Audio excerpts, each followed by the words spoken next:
On poursuit maintenant avec le Niger. On va parler de la présidentielle. Les Nigériens étaient aux urnes pour le premier tour le 27 décembre dernier. Le premier tour n'a pas permis donc de départager les 31 candidats en lice. Deux, quand même, se sont hissés au second tour. Il s'agit de Mohamed Bazoum, fidèle lieutenant du président sortant Mamadou Issoufou, qui recueille 39,33% des suffrages. Et l'ancien président, Maman Ousmane, qui recueille, lui, 16,99% des voix. Ça va se jouer donc au second tour le 20 février prochain entre ces deux personnalités.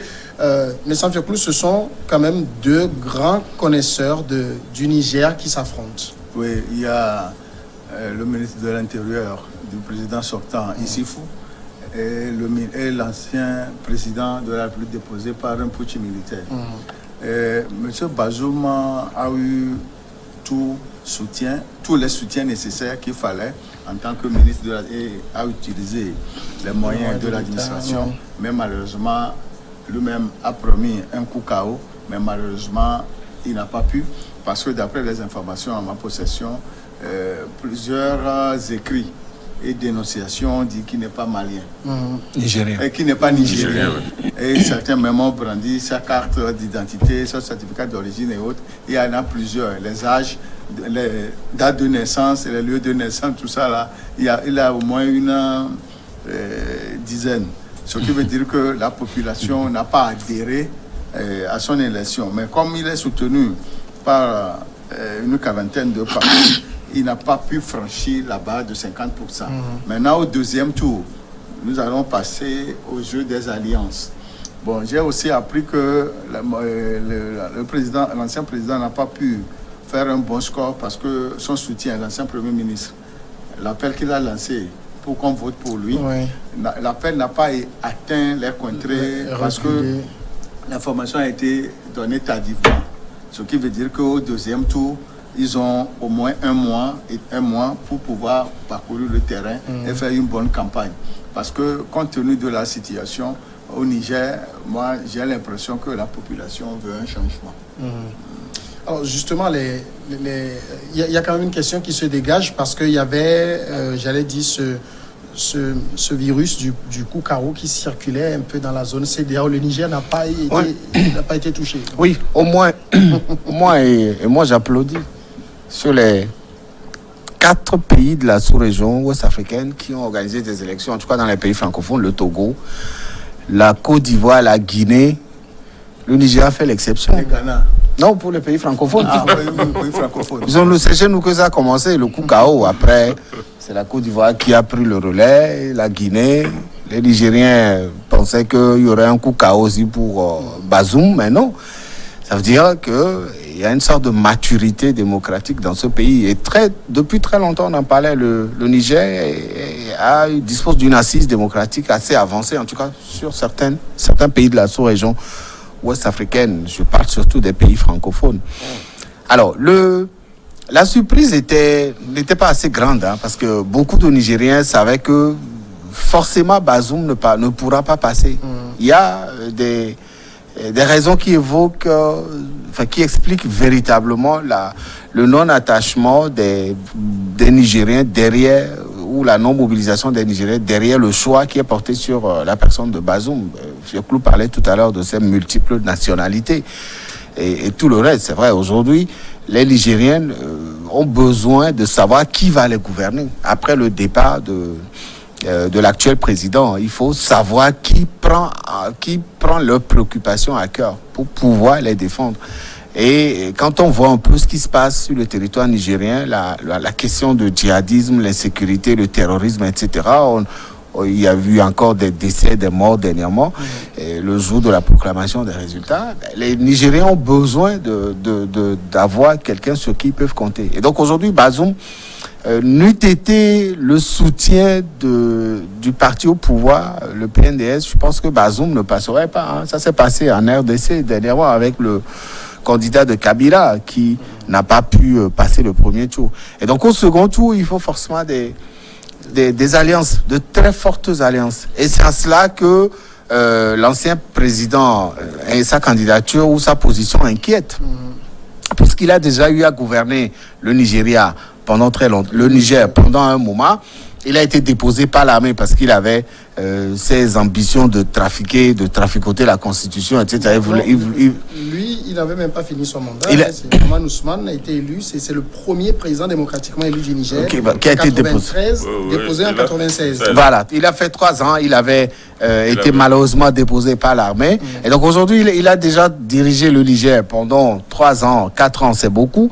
Et donc je pense qu'il a toutes les chances de passer s'il arrive à construire des alliances assez fortes autour de sa candidature pour qu'enfin le changement tant voulu par les Nigériens puisse se concrétiser à la suite de ce second tour.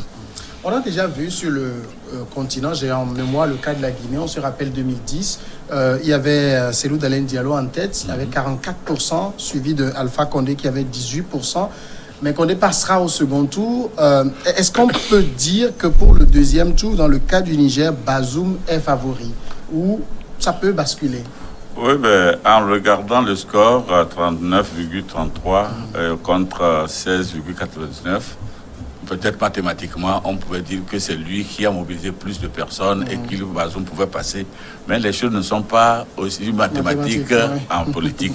Et il faut se dire que, contrairement à ce que le confrère vient de dire maintenant, moi je dis que l'Afrique n'est pas encore très mûre en matière politique. Vous voyez, ils étaient nombreux à être candidats. Et regardez, quand bien même Bazoum était supporté par l'État, il n'est arrivé qu'à 39,33%. Ce qui suppose que si les autres s'étaient mobilisés derrière un candidat unique et l'avaient soutenu, le jeu serait joué depuis. Il faut voir les voix qui se sont émiettées jusqu'à donner 16% à chose. Maman Ousmane. C'est ça la non-maturité de l'Afrique jusqu'à ce niveau. Le problème, c'est que n'oubliez pas aussi que le gouvernement positionne des candidats dans l'opposition pour effriter les voix de l'opposition. C'est-à-dire que tous les opposants, toutes les candidatures qui se sont présentées, quand vous regardez dans la liste, vous verrez des candidats qui ont été soutenus par l'État nigérien pour justement fragiliser cette union. Par contre, c'est Ousmane qui avait, avant les élections, contracté des alliances qui étaient sûres et dont il se disait que celui parmi eux qui devait être sorti au premier tour devait être appuyé par les autres. Voilà. Donc, ça suppose déjà que même si le pouvoir en place manigance et que vous vous entendez très bien, c'est ce qu'il faut dénoter. Vous organisez pour pouvoir chasser celui-là et maintenant dérouler une règle qui va se suivre. C'est ça ce que nous n'arrivons pas à faire en Afrique et ça crée des problèmes. Sinon, quand vous lisez, d'abord, quand vous lisez 39,33, même si on accuse les gouvernants de fraude, ça veut dire que quelque part, ils pouvaient arriver à 50%. S'ils ne sont pas arrivés à 50%, ça veut dire qu'il y a un contrôle quelque part qui était très fort, très fort et qui n'a pas permis de pouvoir dérouler jusqu'à arriver. Puis tel que le monsieur avait prôné le coup KO, on ne pouvait pas se dire qu'il n'est même pas arrivé à 40%. C'est ça le problème. La deuxième chose, c'est que ça dénote d'une force de la communauté qui sait discerner celui-là qui est bien pour eux. Mais quand ce discernement doit être réparti sur plusieurs candidats à la fois, ça devient un problème. Voilà que maintenant, ils doivent aller au deuxième tour. Ça va être maintenant un problème de force. Qui a la notoriété de pouvoir attirer vers lui plus d'organisation? Et ça, c'est à coup de billets maintenant. Et comme ils sont deux, beaucoup de choses peuvent se passer et sans contrôle. C'est là où Maman aura des problèmes. Alors que, théoriquement, techniquement parlant, Bazoum est contesté par son origine et la minorité, représente la minorité ethnique dans le pays. Mais peut-être qu'il est renforcé par le fait qu'il a été lui-même syndicaliste, ensuite qu'il a très tôt collaboré avec le président sortant, et entre-temps, politiquement aussi, on avait fait sa publicité avec l'autre là, Maïna Sarah, où on l'avait pris, on l'avait arrêté. Tout ça là, ça galvanise des hommes. Alors que de l'autre côté, Ousmane, lui, quand il était venu en 93, très tôt, il y a eu ce problème avec les Touaregs qui avaient fragilisé son pouvoir et on l'avait dégagé. Et ça l'a fait la 5e fois qu'il tente de revenir au pouvoir et qu'il n'arrive pas. Donc ça veut dire que quelque part, lui aussi, il est connu sous un angle où les Nigériens ne lui font pas tellement confiance. Mais ce qui peut faire peut-être basculer les choses en faveur de Maman Ousmane, c'est le soutien de Hama Amadou. Et on le rappelle, puisque Hama Amadou est célébrissime au niveau du Niger, il avait soutenu. C'est peut-être ça qu'il a porté au second tour. Et si on a encore pratiquement 1 mois et demi de campagne avant le 2e tour, si la campagne est bien menée, Maman Ousmane a toutes les chances de passer. Mais le problème, c'est qu'en Afrique, les militants ne suivent pas nécessairement les mots d'ordre des leaders des partis politiques. Et aujourd'hui, comme c'est au 2e tour, c'est les billets de banque qui vont faire que les achats de conscience seront gagnants. Et il faut le dire. Bon, j'ai un ami nigérien qui est ici, qui est revenu de là la dernière fois. Il m'a dit que c'est difficile. Avec le djihadisme, tout le monde a peur, les affaires ne marchent pas. Et que ce serait difficile. Il m'a bien dit, lui, il m'a dit, si les choses se passent normalement, Bazoum ne passera pas.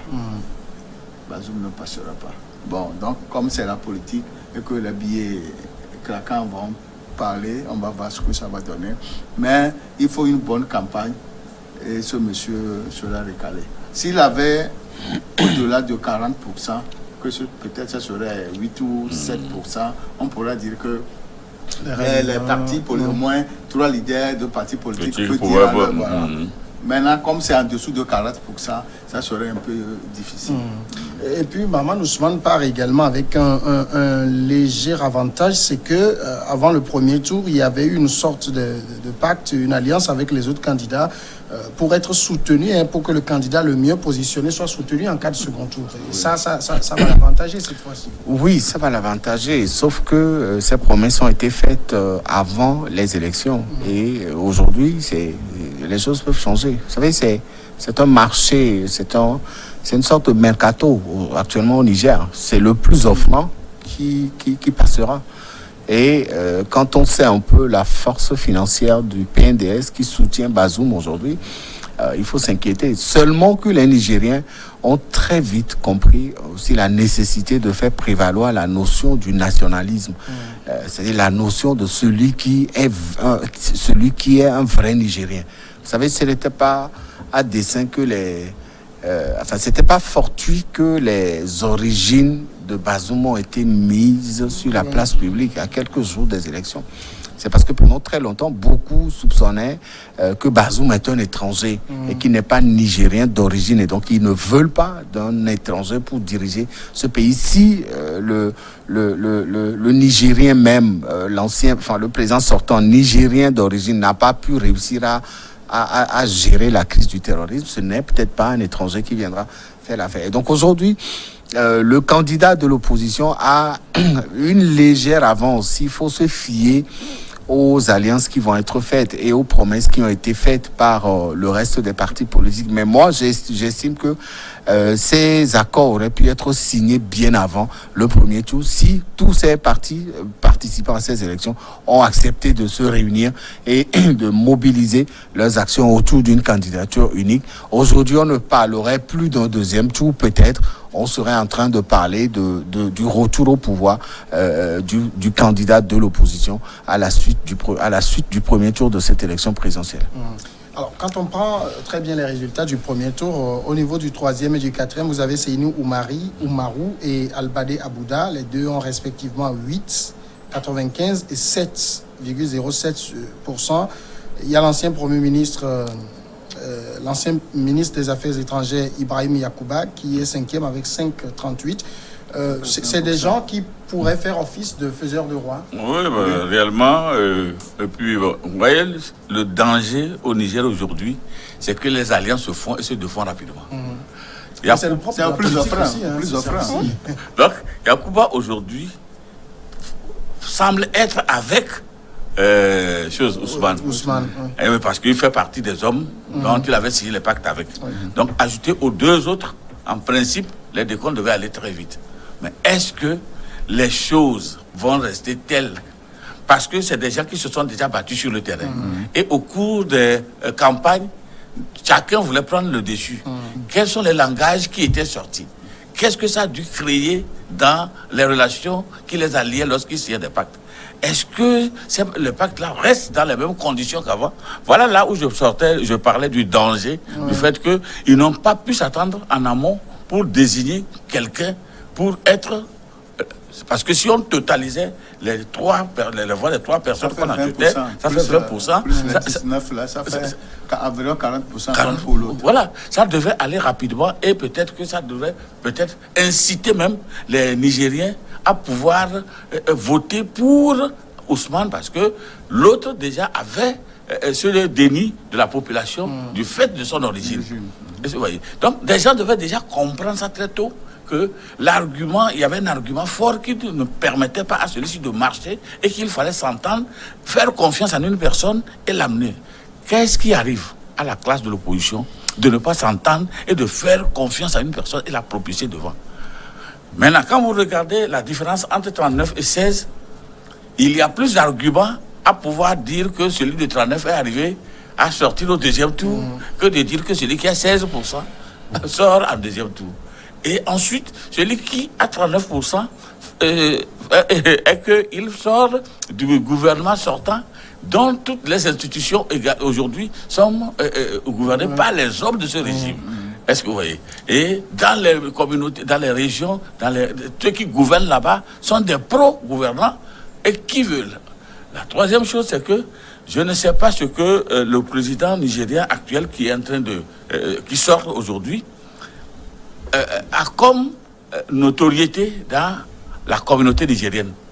Est-ce que, en partant et en laissant un autre venir, son avenir, sa sécurité, tout ça là serait bien rassuré? Sinon, il va falloir qu'il mette quelqu'un qui puisse fermer les yeux s'il y a eu des bévues pour que... Donc, et il y a eu des bévues, hein. Il y a le cas, par exemple, des détournements. En fait, je ne veux pas aller jusque-là. Mais là, ce qu'il faut faire maintenant, il faut trouver quelqu'un qui sécurise ton lendemain. Et s'il faut le faire, il faut passer par tous les moyens et mettre tous les moyens à disposition. Je pense que quand on fait ces calculs-là, le deuxième tour ne sera pas très bénéfique pour Ousmane. Moi, je pense qu'une bonne campagne pour remobiliser les forces vives nigériennes permettrait à Ousmane de pouvoir gagner au deuxième tour.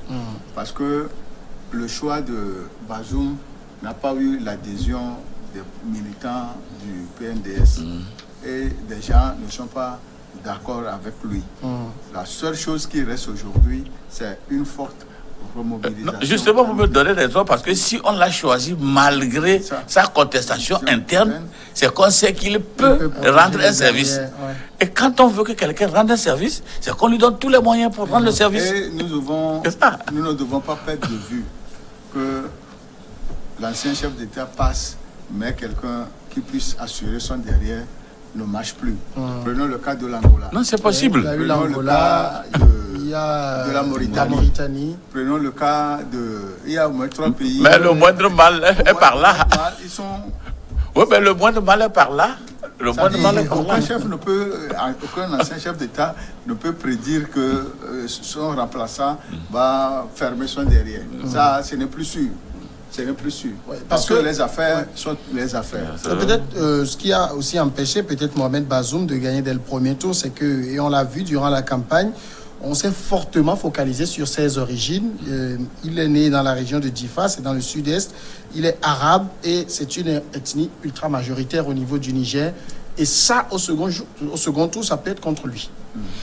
Oui, ça peut jouer contre lui. Moi, déjà, le choix qui a été porté sur sa personne m'a interrogé. C'est vrai que l'actuel président avait envie de bien faire en refusant de faire un troisième mandat, changer la constitution et se positionner pour un troisième tour.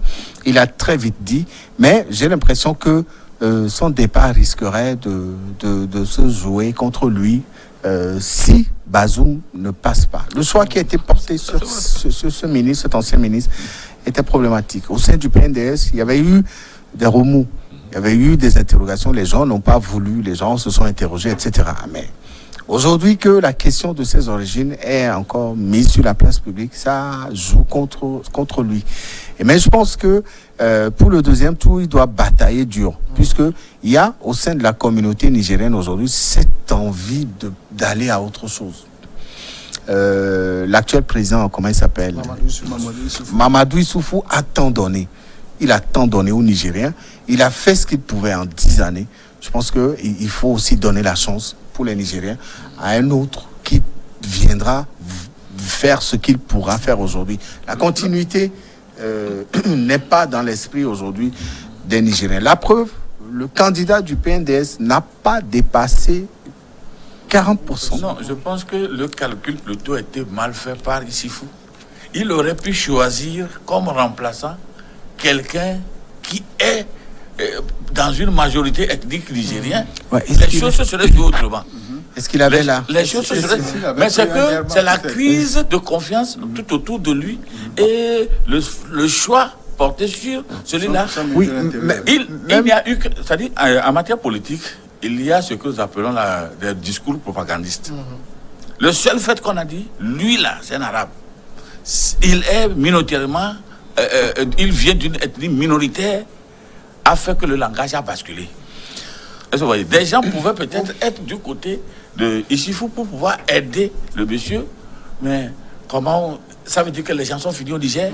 Ça veut dire qu'on ne peut pas trouver quelqu'un qui soit de la même trempe que ce monsieur. Pourquoi on nous impose maintenant un étranger?